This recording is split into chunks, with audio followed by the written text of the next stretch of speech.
the Reconstructionist Radio Podcast Network presents Worldview Media Podcast, where Gordon and Joyce Runyon view popular media through the lens of the biblical five-point covenant model to help believers appreciate and apply principles of exciting narrative and engaging storytelling.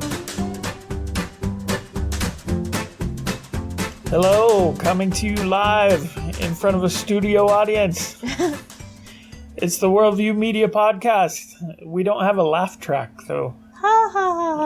And with me on set today is my middle daughter, Jordan, who has never had madcap adventures because of a simple misunderstanding. That's true.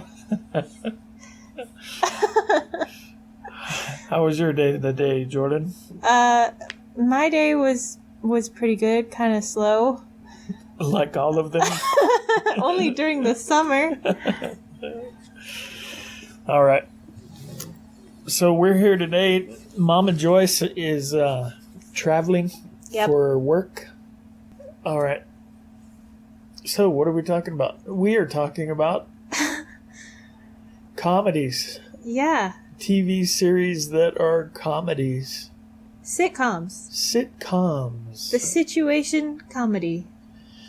That's a clever mnemonic. Did you come up with that? No, that's what that is. That's an old-timey thing. What is? That's the name of the genre of movie type of thing. TV show. That's what they're called. Well, you're the one with college education. Well, that's true. All right. So we're talking about situation comedies, and what we're thinking about doing is have each one of us come up with one or two that we have really enjoyed in our lives. Yeah. I think out of all the family, you and I have typically enjoyed comedies more than everybody else. That's probably true. That's probably right. And the thing that makes it easy for me is I'm a cheap laugh. Yeah. A goofy look or yeah. A stupid voice or... Yeah, I'm in the same way. Right. And Momma Joyce is flabbergasted at how we can enjoy some of the things we do. Yeah. Like Nacho Libre and yeah. Napoleon Dynamite. Oh, boy. So our taste in sitcoms is probably of a similar nature. Well, I mean, what do you mean? Just not very highbrow. Okay, sure. We're not watching real clever sitcoms most of the time. Oh, you know what? I didn't even think of the British ones. I'm going to go with one of the British ones. Oh, yeah, those are good. Okay. Those are fun. I'm glad you reminded me of that. How did you even remind me? I don't know. That's weird. You'll have to go back and see what the subliminal messages were. Watch the tape again. All right, so what we want to do, Jordan, name for me a comedy that you have enjoyed in your lifetime.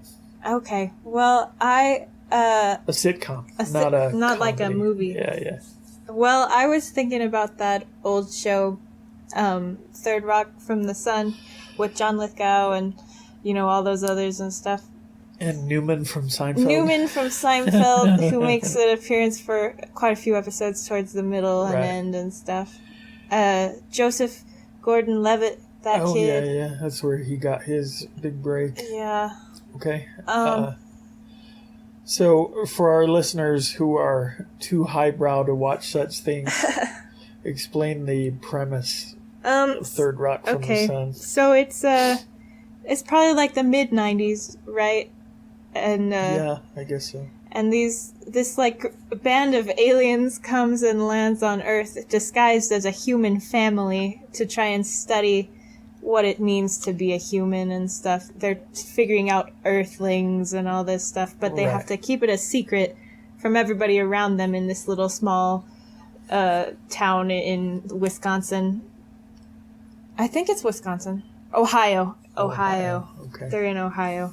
And And one of the things they do is they want to be as inconspicuous as possible. Yeah, they're trying to blend in. So they try to adopt like the most common names. Yeah. And so it's what is it? Tom, Dick, Harry, and Sally. Yeah. Yeah. Yeah. Okay. So they it's just hilarity ensues as they try to, go about just regular human life, learning new weird things about society and culture and stuff. Okay, so if you had to narrow it down to a few things about Third Rock from the Sun that you have, I mean, what is it about it that you like? What makes it funny? I think the big major thing is just the main core characters. Yeah. The way that they are so ridiculous. Yeah. And it's like they're never ashamed of how ridiculous they are either, They just go for it all the way. Whatever this thing is, that's what they're doing.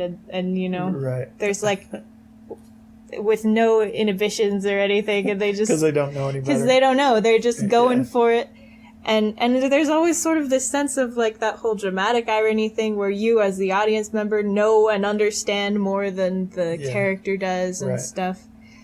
So, I think the main thing is just how ridiculous the main cast can be, and they are ridiculous.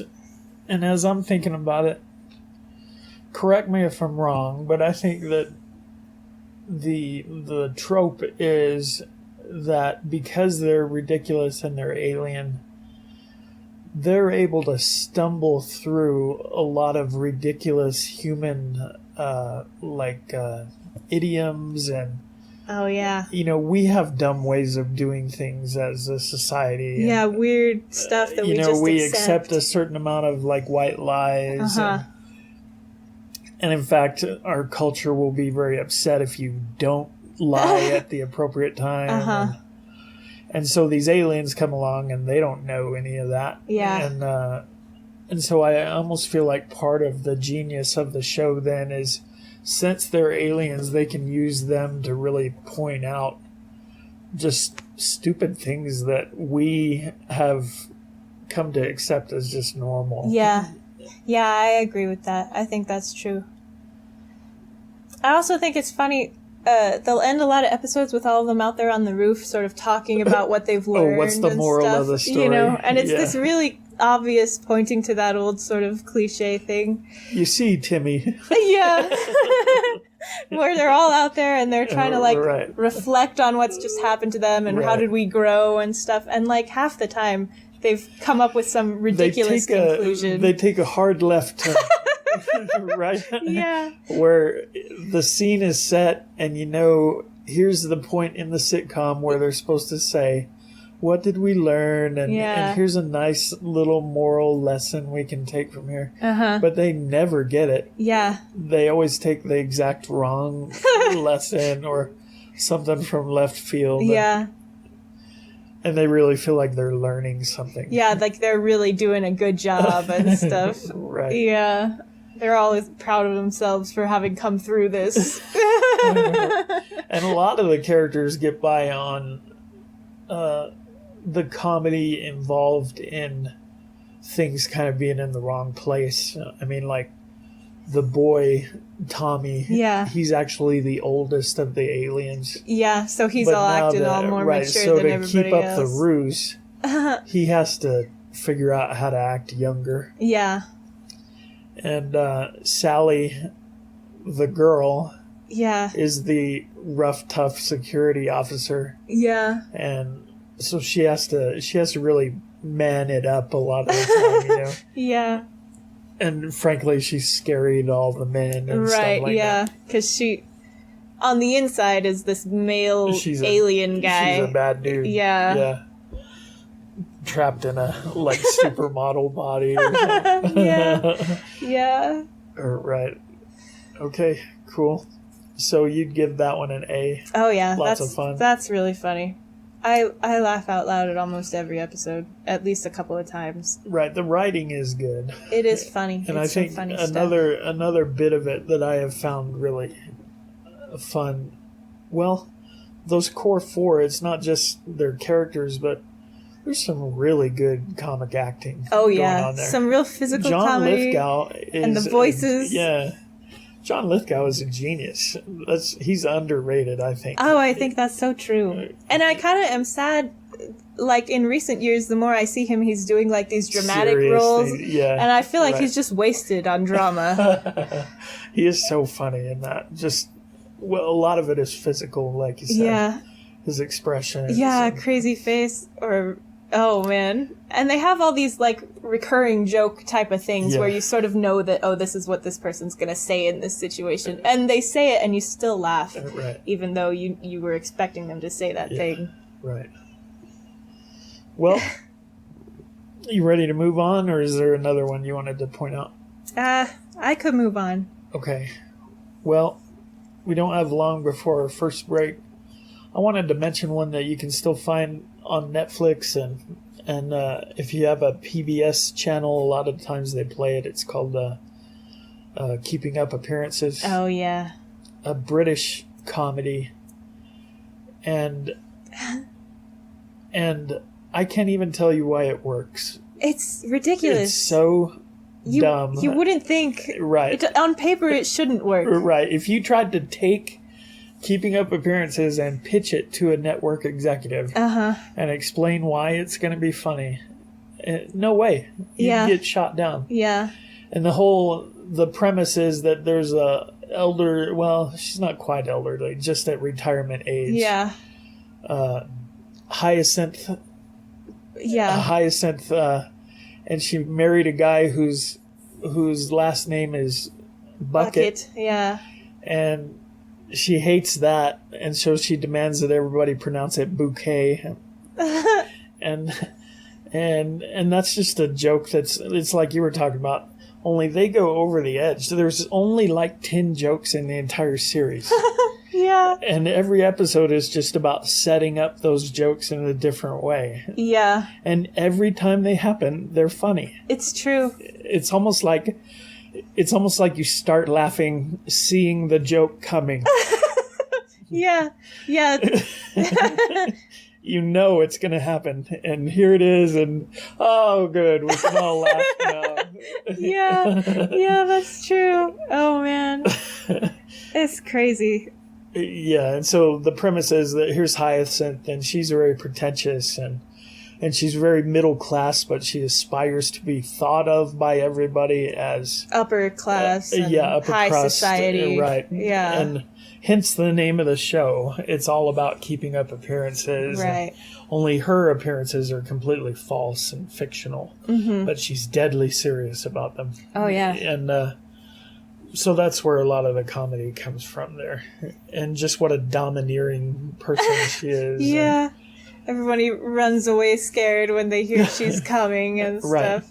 And that series contains maybe a guy in my top 3 television characters, which is her brother-in-law, Onslow. Yeah.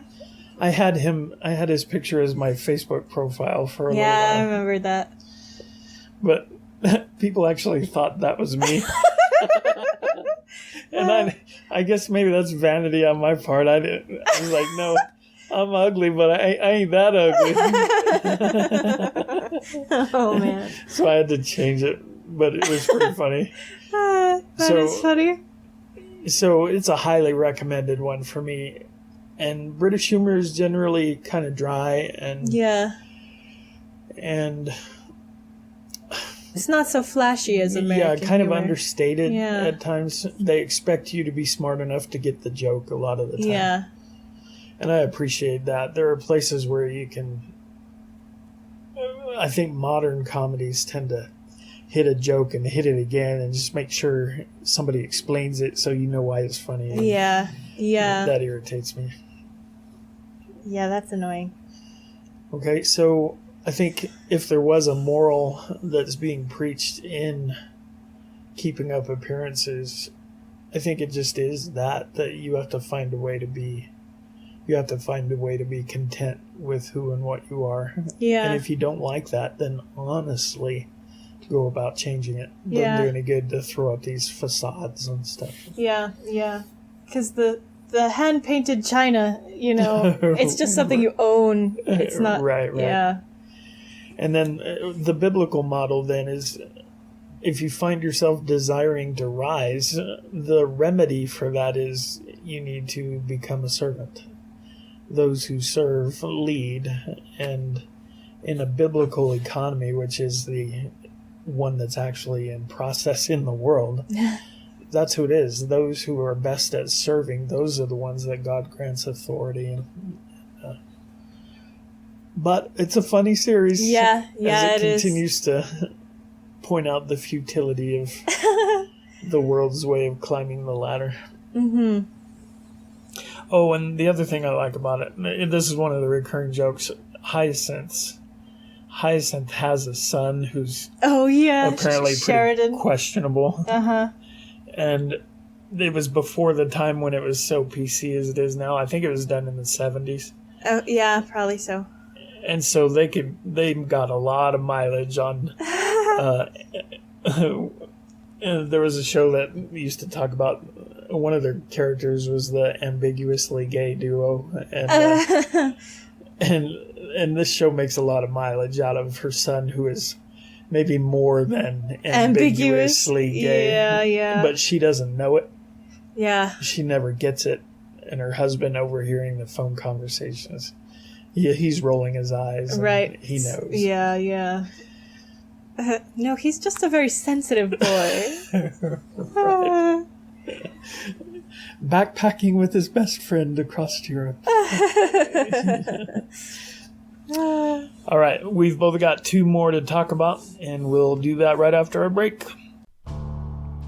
The Reconstructionist Radio Podcast Network brings to you a complete lineup of podcasts where you will hear practical and tactical theology.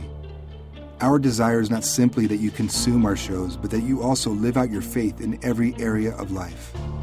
We can talk all day long about these things, but if we fail to put them into practice, then we fail as ambassadors of Jesus Christ, our King.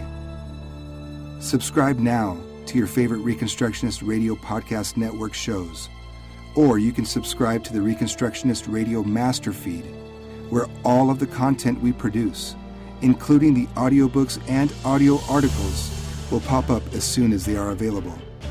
And don't forget to visit reconstructionistradio.com to volunteer as a narrator or to partner with this ministry financially. May the Holy Spirit stir you into action for Christ and His kingdom.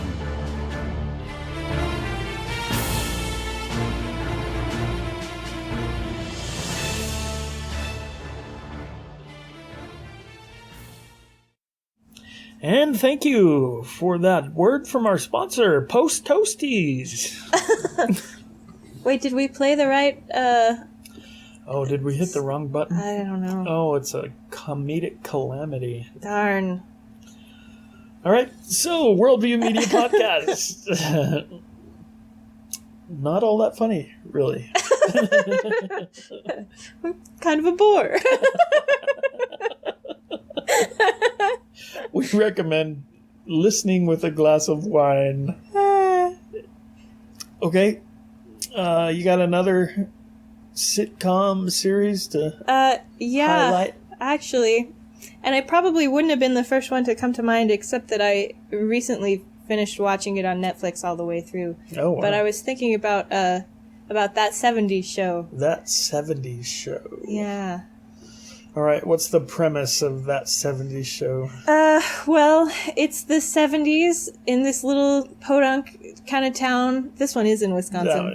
Now it's Wisconsin. Now it's Wisconsin. And it's just this group of like high school friends, and hilarity ensues as they, date and break up and get jobs and go to college and all the usual sort of teenage stupid things. stuff. Yeah.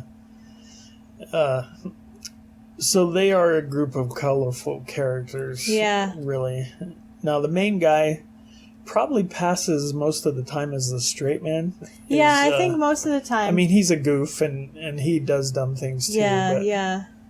But he's the most like a regular person out of all of them. Right. So here's Eric Foreman, played by Topher Grace, who was famously miscast as the bad guy in that one Spider-Man. Yeah, in that third Spider-Man movie. Yeah, that's true. But he was so good in that 70s show. Yeah, but precisely because he's good in that 70s show. It's hard to go off and do like... How can he be a supervillain? Yeah, he was so non-threatening. Yeah, you see him and you just smile. He grows fangs and snarls and you're like, come on, Foreman. Oh.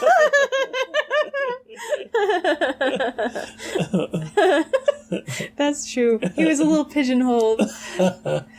You know, I think the move is, speaking about being pigeonholed, for all of our listeners who feel that way. Well, for all of our listeners who are on the verge of a burgeoning acting career, okay, and you're afraid to take a role because you're afraid it might pigeonhole you, the move is to embrace that and to just go with it. Yeah.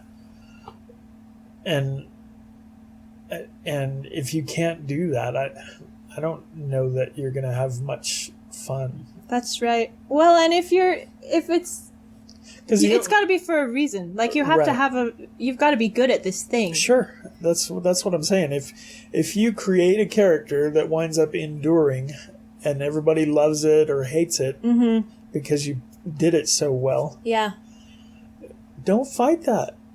Yeah. You just got to sell some more merch and yeah. You think Tom Cruise hates being an action hero?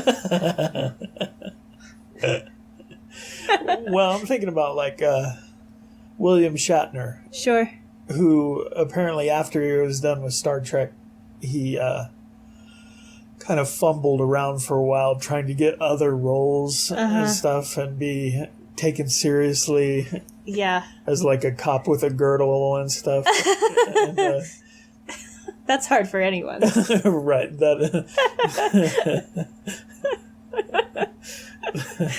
Yeah, that's a difficult row to hoe right there. And on the other hand, you have Patrick Stewart, who is also a beloved starship captain. Yeah.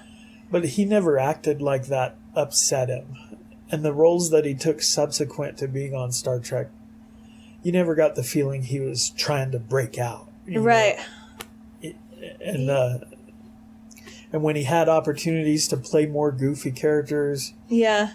I mean, the guy's a Shakespearean actor, probably one of the best actors that's been on TV. Yeah, he's a Sir Patrick Stewart, isn't he? Right. And he's playing a Star Trek captain, and then after that, what's he do? He's a superhero. He says, yeah, I'll be Professor X in your dumb X-Men franchise. Right. Yeah. And I just get the feeling that he's more comfortable in his own skin. Yeah. And he's okay if the roles that he's most remembered for are kind of goofy. Yeah, and these not terribly nerdy, serious. not high sort of culture stuff. But William Shatner was also Shakespearean trained as well before Star Trek. And I just kind of always got the vibe that he wanted to be taken more seriously. I went to Juilliard. So just embrace it. Just embrace it. Like Lou Ferrigno was the Hulk back in the 70s. And then he was okay with being Lou Ferrigno on The King of Queens. Yeah. Where the whole joke was, you were the Hulk back in the 70s. Right. And he just embraced it. He was all right. And he was funny. Yeah. All right. What were we talking about? Comedies? That 70s show? That 70s show is what we were talking about. Okay. Is there any kind of basic underlying... Well, what are the reasons it's funny to you? I think it's really funny. Well, the thing is, as I was watching it through, I was like, there's really no reason that this has to be set in the 70s. Like, it's just there because that's what it is. Right. But this is like, somebody like this guy, right. and you've met the couple who was just like this couple, and it's like, it's way more relatable than like a show about a bunch of kids, 50, 40 years ago ought to like be. I feel like, right. Because it's like, it's set there, but it's so recent actually, that they're dealing with all this stuff that you're like, oh yeah, I see that. That's a regular thing. And I think that's pretty cool because it's like everybody all the time was a teenager at one point, and that experience hasn't changed and stuff, you know. So I think that's cool. That's not super funny, but that's like an interesting thing. I think the way that all the different characters, that core group of kids, they're all so different, but they're friends anyway, and it's like those weird personality things, and you can tell when somebody's about to do something dumb, and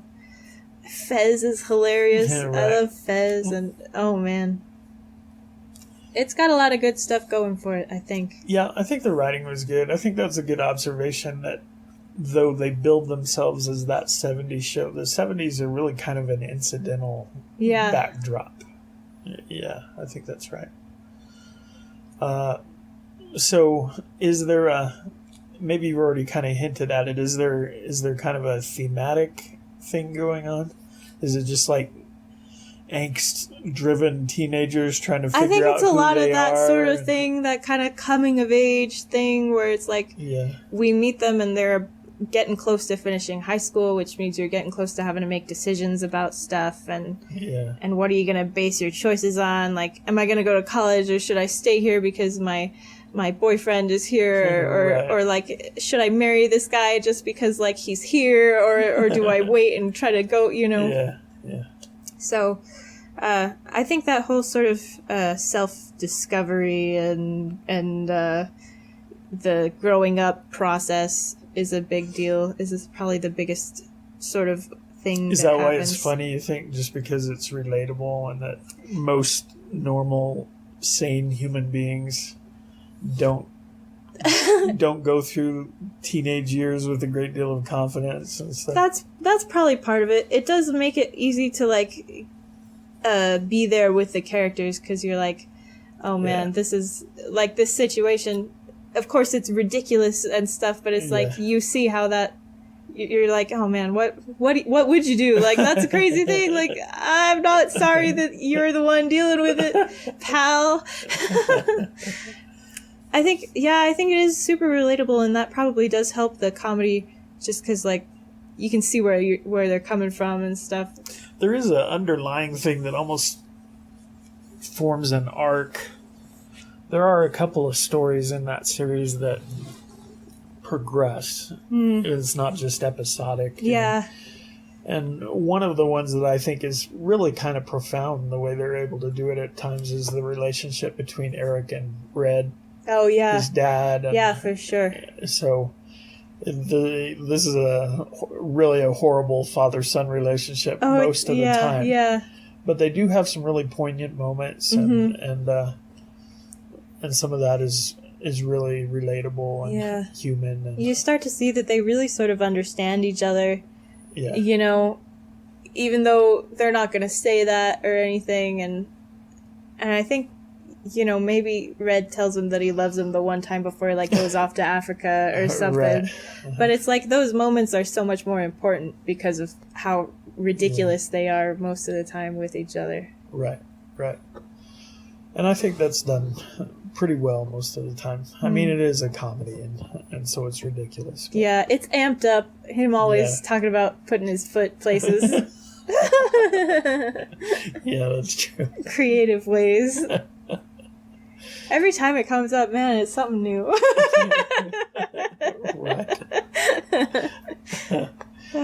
Right. Okay. Well, that's good. I enjoy that show when it's on as well.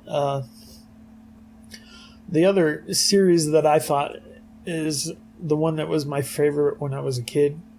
And this is from a time that you will not understand. Okay. Because there was no such thing as DVR. There was not even at that time, there wasn't a way to like tape shows or anything. Oh yeah, that was an important episode on that 70s show when they were able to tape a Johnny Carson or something. Right. Well, it was before that, and so if you had a favorite TV show, man, if you weren't there to watch it when it came on that time, who knows when you would see it. Yeah. You'd have to wait like a full year for it to be even eligible for rotation and syndication, and then who knows when you might see that. And anyway, this show I'm talking about is MASH. Oh, yeah. And I really liked it when I was in grade school at the time, and I thought it was really funny. And I guess for me, I think clearly the reason it's funny is because of the writing, mostly. Yeah. And I think they broke some ground in that for a while at least they let the network let them get away with not having a laugh track. Oh, interesting. Yeah, and so you didn't have people telling you, see, now this is funny and you should be laughing now. And so that made it a lot different than everything else. And, right. And then there were also whole episodes that weren't funny at all. In fact, they were kind of nightmarish. Right, because it's the war times. Right. And so that made it really unique. And I feel like another reason why it's funny and pretty high quality is really Alan Alda. He's a whack nut as far as his politics and stuff. Oh, sure. But obviously a great writer. A lot of the lines were just really fast. They were, yeah. Like shots fired back and forth. And, real quippy. Right. It's almost like vaudeville at points, you know. Oh, okay. Where the lines were so fast, shooting back and forth. And they were real funny, and he's a good actor and good writer. And so it was easy to like that show. And then I guess if I had to come up with a message, I'm sure that although this series was set in the Korean War, I think what they were doing is protesting Vietnam after the fact. Right. And so, yeah, the setting is Korea, but they're really talking about something else. Yeah. And it was very anti-war and stuff, and all that, you know, all that is good. Right. And war is horrible, and you shouldn't be doing it unless you absolutely have to. And so a lot of that was really good, and maybe that's where I get some of my disrespect for authority. Oh, from your formative years. Right, I shouldn't admit that openly. I'm already accused of that. So to me that was good, and it really did kind of have a formative effect on me, which is a strange thing to say for a comedy. Yeah. But really funny. You can even go back now and, you know, they do reruns, and if I catch part of a rerun now, it's still funny, you know. It holds up. Yeah, I think so. Some of it is cheesy. Sure. But cheese is funny too. And did you have any also rans you almost thought about, maybe I'll do this? Oh, like an honorable mention? Yeah, give me a couple of honorable mentions. I was thinking about Parks and Recreation. Oh, okay. And in a similar vein, The Office was one that I thought about. Right. I grouped those two together just because of that mockumentary format thing that they have. But those are both real funny. Yeah, Michael Scott is one of the best characters ever on TV. Yeah. Probably. Yeah. Yeah, I gotta give you that one. Funny one. I think even though they're so similar in format, they both have very different vibes, I think. Yeah. And I was talking to like friends about it a while back, and somebody mentioned that Parks and Rec just seems to be a lot more sort of colorful and like lively and stuff. And like, that's true, I guess. Yeah. But then there's like, in The Office, it can be a little bit more dry. Yeah. It's and I wonder if it's because of coming from the British version of The Office that is sort of that offshoot thing, that maybe that type of was Ricky Gervais in the original? He was the Michael Scott character in the original one. Right. And Martin Freeman was in it too. He was the Jim. Who's Martin Freeman? From like Sherlock and The Hobbit and stuff. Oh, okay. Now I know who you're talking about. Yeah. All right. Well, that's cool. Well, as you brought up, or as something you said made me think of British comedies, there are a couple of others that we could recommend that we have really liked when they've been on PBS. One is called Have you been served? Oh, Are You Being Served? Are you being served? Yeah. That's a funny one. And that's about a department store? multi-floor department store in London. Yeah. And that's really funny. Lots of zany characters. Real zany. Right. And again, it was back during the time when you could make fun of gay people and everybody just laughed. Yeah. Yeah, you can't be doing that now. Yeah. The tolerance police will come smack you. Yeah, back in the good old days. Right. And the other one was Hello. Oh, with the French. Right. Now, this was the one about... It followed a group of people who were in the French underground resistance during World War II. And one of the most hilarious things was they had like a British... Was he a spy or was he a downed pilot? He was like a British spy, I think. Or, well, they had the 2 British spies that they were keeping in the attic or something. Yeah. And then I think he was a spy. Okay, so they have this British spy walking around, but he's trying to act like he's French. Uh-huh. But his French accent is horrible. What's he do? He thinks it's a French accent to just mispronounce vowels. Yeah. He'll just say the wrong vowel and something. To say he's going to go to sleep and get 40 winks. What would he say? I'm going to go to sleep and get farty wonks. Farty wonks. Yeah. And that was supposed to be a French accent. Right. Yeah. That's a good one. You see, we're kind of lowbrow. But the other one that I was going to mention was Frasier, which is kind of more highbrow comedy. Oh, right. A little bit more sophisticated plots and stuff like that. But they got kind of predictable or the same just because they love doing these plots where one character is doing something over here and another character catches a little bit of what they said but totally misunderstands. Right. And so this character that misunderstands thinks that the plot is about this other thing when it's really about this thing. Right.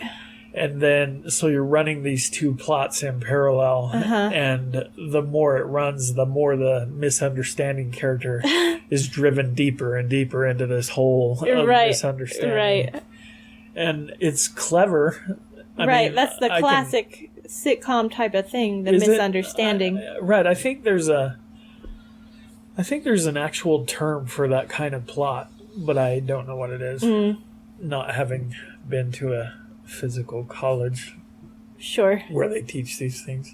But it did get kind of predictable and old after a while. You're like, oh, not this again. Yeah. Here we go. Yeah. But they were most of the time pretty masterful at that, so that was funny. And then the other one, maybe my all-time favorite comedy, is Seinfeld. Oh, yeah. I was wondering if you were going to mention. Right. And there's not much message to that except right at the end. Oh, yeah. With the crazy ending. All the 4 characters wind up going to jail. Yeah. And in an interview... Just sort of for being jerks. In an interview, Jerry Seinfeld was explaining why they did that finale that way. And he said it was the only way that justice could be done. Because if you go back through the series, all 4 of the main characters have just been terrible people. Right. Just super selfish and self-centered and domineering. Self-serving. Right. Yeah. And just having no regard for anybody around them, no empathy. They're basically sociopaths. Yeah. And he said his conscience bothered him thinking about ending it without seeing these characters get what they really deserve by going to jail. So I thought that was an interesting moral component to that's really something. But it was funny, and Jerry Seinfeld was a horrible actor. Oh, sure. But most of the time he was kind of playing the straight man to George Costanza and Kenny or Cosmo Kramer. Right. And Newman. And Newman. And so you have, but specifically Jason Alexander, who played George Costanza. Yeah. Fantastic actor. Oh, yeah. And the guy who played Kramer, Michael Richards? Oh. Same sort of thing. Hilarious physical comedy a lot of the time. Yeah. Just goofy as all get out. Uh-huh. Hipster doofus. And they were funny that way. So that was a honorable mention for me as well. Nice. All right. I'm thinking we should end this. Our studio audience is walking out. Oh, that's They've very turned rude. off our laugh track.